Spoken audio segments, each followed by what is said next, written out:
Hi friends, welcome to food at kitchen. Subscribe అవ్వండి more videos కోసం.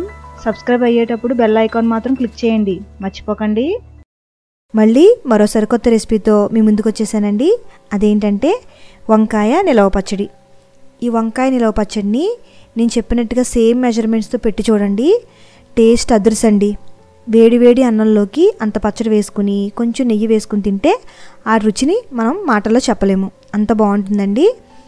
ఇంకా ఈ పచ్చడి పెట్టడం కూడా చాలా ఈజీ అండి. ఎవరైనా సరే పెట్టేయచ్చు చిటికలో. మరి ఎలా చేయాలో చూసేద్దాం. Let us start. First 1/2 kg వంకాయలు తీసుకుని మురికి లేకుండా క్లీన్గా కడిగేసుకోవాలండి.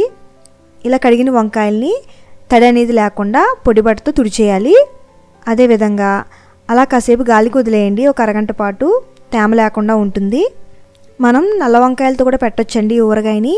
కాకపోతే పచ్చళ్ళలో కనిపించవని తెల్ల వంకాయలతో చేస్తున్నాను అనమాట. మీ ఇష్టం అండి, వంకాయలు ఏ రకమైన ఎంచుకోవచ్చు. ఆ తర్వాత 50 గ్రాముల చింతపండుని తీసుకుని ఇలా వాటర్లో నానబెట్టేసుకోవాలండి. ఇప్పుడు స్టవ్ ఆన్ చేసి ఒక మందపాటి పెనం పెట్టుకుని 2 టీ స్పూన్ల మెంతులు, 2 టీ స్పూన్ల ఆవాలు వేసి దోరగా వేయించాలండి. అంటే ఇవి మనకి లైట్గా కలర్ చేంజ్ అయ్యి మంచిగా దోరగా వేగినట్టు స్మెల్ వస్తుంది కదండి, అప్పటిదాకా వేయించుకోవాలి.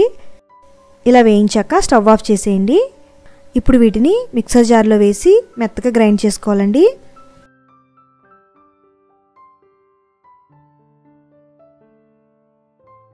ఇప్పుడు అదే పెనంలో చింతపండు పులుసు పిండి ఉడకనివ్వాలండి.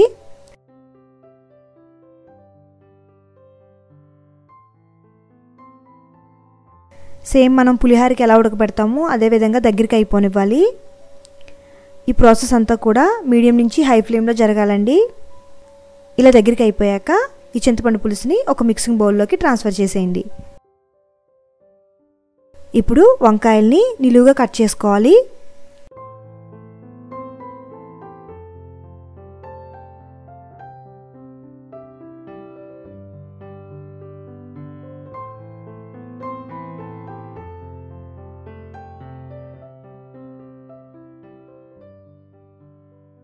స్టవ్ ఆన్ చేసి ప్యాన్ పెట్టుకుని 1 టేబుల్ స్పూన్ దాకా ఆయిల్ వేసి ఈ వంకాయ ముక్కలన్నీ వేసేసుకోవాలండి. ఇందులో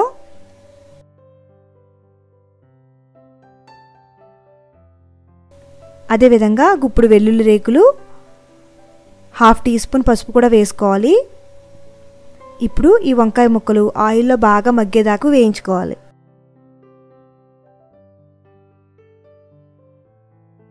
ఇలా వంకాయ ముక్కలు కలర్ చేంజ్ అయ్యి మగ్గాక తీసేయాలి. ఇప్పుడు ఈ చింతపండు పులుసులో వరుసగా 50 గ్రామ్స్ ఉప్పు వేసుకోవాలండి. నేను ఇక్కడ కళ్ళుప్పుని గ్రైండ్ చేసి వేస్తున్నాను. ఇది లేకపోతే నార్మల్ సాల్ట్ వేసుకోవచ్చు. అలాగే 50 గ్రామ్స్ కారం వేసుకోవాలి.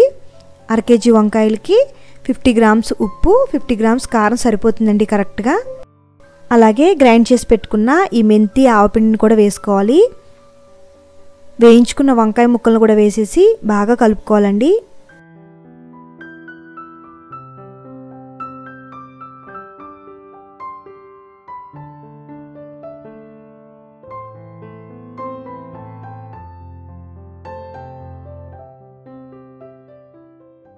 ఇప్పుడు తాలింపు కోసం స్టవ్ ఆన్ చేసి ప్యాన్ పెట్టి 1/2 కప్పు దాకా ఆయిల్ వేసుకోవాలండి.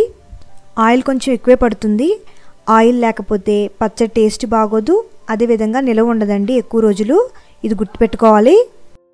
మనం తగినంత ఆయిల్ వేయకపోతే పచ్చడి పైన లేయర్కి ఫంగస్ పట్టేస్తుందండి. సో పచ్చడి మునిగేంత ఆయిల్ని తాలింపు పెట్టేటప్పుడే వేసుకోవాలన్నమాట. ఇప్పుడు ఆయిల్ హీట్ అయ్యాక 8 వెల్లుల్లి రేకుల్ని దంచి వేసుకోవాలి. అదేవిధంగా 3 ఎండుమిరపకాయలు, 1 టీ స్పూన్ పచ్చిశనగపప్పు, 1 టీ స్పూన్ ఆవాలు, గుప్పెడు కరివేపాకు ఆకులు వేసి వేయించుకోవాలండి.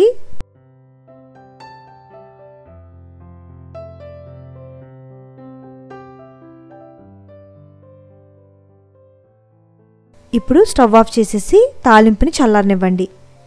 ఈ వేడివేడి ఆయిల్ని పచ్చడిలో వేయకూడదండి. వేడివేడిగా వేసేస్తే పచ్చడి నల్లగా అయిపోతుందన్నమాట తర్వాత కొన్ని రోజులకి. ఇలా చల్లారిన తర్వాత ఈ తాలింపుని పచ్చడిలో వేసేసి బాగా కలుపుకోవాలి. ఇలా పచ్చడిలో ముక్కలు అనేవి ఆయిల్లో మునగాలండి. ఈ పచ్చడి వేడివేడి అన్నంలోకి చాలా చాలా బాగుంటుందండి, చాలా టేస్టీగా ఉంటుంది. ఈ పచ్చడి ఎలా లేదన్నా 3 నెలలు నిల్వ ఉంటుందండి. ఇంకొక విషయం ఏంటంటే ఈ పచ్చడి పెట్టిన ఒక రోజు తర్వాత తినండి, అప్పటికప్పుడు కంటే కూడా ఈ పచ్చడి ఒక రోజు తర్వాత చాలా బాగుంటుంది. ఈ వంకాయ నిల్వ పచ్చడిని స్టోర్ చేసుకునేటప్పుడు ఖచ్చితంగా గాజు సీసాలోకి ట్రాన్స్ఫర్ చేసేసుకోండి. లేదంటే మనకి పచ్చడి జాడీలు ఉంటాయి కదండి, పచ్చడి జాడీలో అన్నా సరే వేసి ఉంచుకోవచ్చు.